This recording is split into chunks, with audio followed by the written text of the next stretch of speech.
And I'm describing a system which we have been experimenting now with some success at least.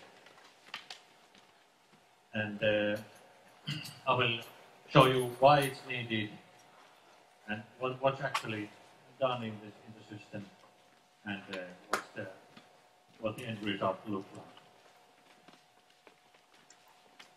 So this shows the normal course of the flow of data. You have a brewer, you get the feed files, you have the O3 brewer or any other similar software which you need to process the raw data.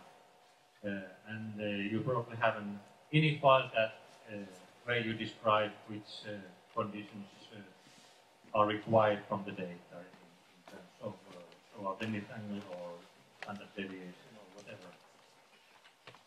And then you get your ozone files and you can FTP them happily to the data center unless you have a closer look what you are sending. This shows an example of 10 years of data, or a little bit more, in fact, from Brewer 107, based on that data processing flow that was on the previous slide. You can see that the direct sun measurements, which are the blue ones and mostly hiding behind the other ones, they are mainly good. Only a few outliers remain for one reason or the other. The focused sun measurements here, they are also often very good, but there are bad outliers, plenty of them. These sky measurements, they are also often very good if you look at it as a total time series, but having a closer look may tell you something different. We have also been making the focused moon measurements, which are often very good, but obviously sometimes there's a deep ozone hole in the middle of the night.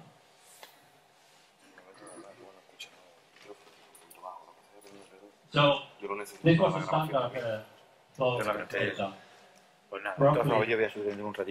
Probably we need something else. And the system we have is simply a small piece of software written in IDL language by a summer student that adds another set of conditions to filtering out the processed data. So this is working on the processed data, not on the raw data anymore. In addition to the preset conditions or fixed conditions, we also plot all the data, and visually we can make a blacklist of measurements that should be rejected. Then you can rerun the system and make new plots and maybe add something more to the blacklist. And iteratively, you finally get the data you really are happy with and you can send to the data set. Let's have a look at the preset conditions, the init file, where very subjectively on practical experience, we have learned that the scene sky measurements, they are fine if they are not close to TS measurements. I mean, when there are clouds in the sky, then the ZS is fine. But when the sun is shining, these sky measurements, they are too low, and they should be rejected. So here we have the time, and here we have the ozone color. And this is a real example. It was sunny, and the TS measurements were stable on that level, and the sky was low at this level. But as soon as the clouds appeared, the DIN sky was pretty close to the direct sun measurements. We also have found that often for some reason to focus sun measurements, which are very important at our high latitudes in winter, especially. They show a very good, very small standard deviation, but the reading is simply that's something you can trust. So we simply put the condition that remove all data when the ozone column is below 250.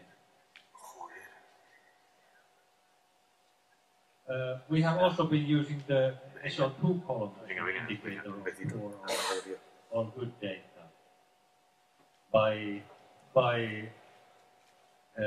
with the observation that when the SO2 column is close to zero, slightly positive or often slightly negative, the ozone is probably okay. But when the SO2 column is smaller than 5, we flag the data as suspected, or when the column is below 20, then we simply reject also the ozone reading, which you can see in the morning, for example, here, or some tendency here in the evening as well. These are not perfect conditions for sure. You mean -5 and -20? Yeah, the absolute value is the absolute value is 5. Normally it's minus. Normally it's negative. Yeah. So it's below -5.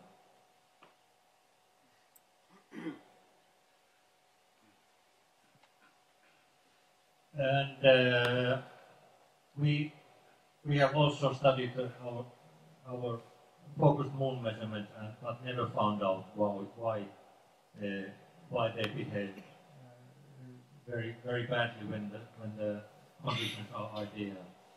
And in a campaign a couple of years ago here in Pisania, we learned that we get very good moon ozone measurements if we make a Langley on the moon and take separate extraterrestrial constants for the moon measurements. But that has not been applied yet into practice. So far we have to skip all focused moon measurements, unfortunately. And that was the initial. And going back to the subjective part is the blacklist, which is created with the help of all the plots that we have. Like this one, the software is creating a daily plot for the ozone with all the measurements accepted so far.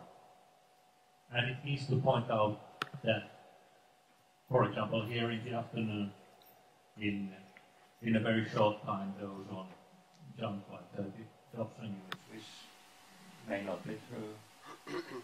So these are blacklisted. So this was the data. This was where the data before filtering process. And if you apply the init file only,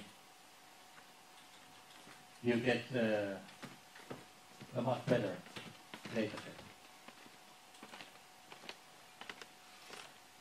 Here you have some funny features here and there, and then you need the blacklist,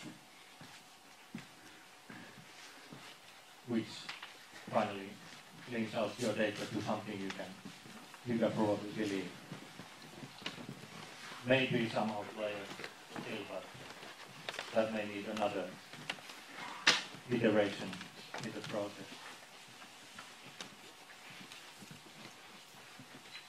So originally there were about 100,000 measurements, and about 10% of them were rejected and 89 remained.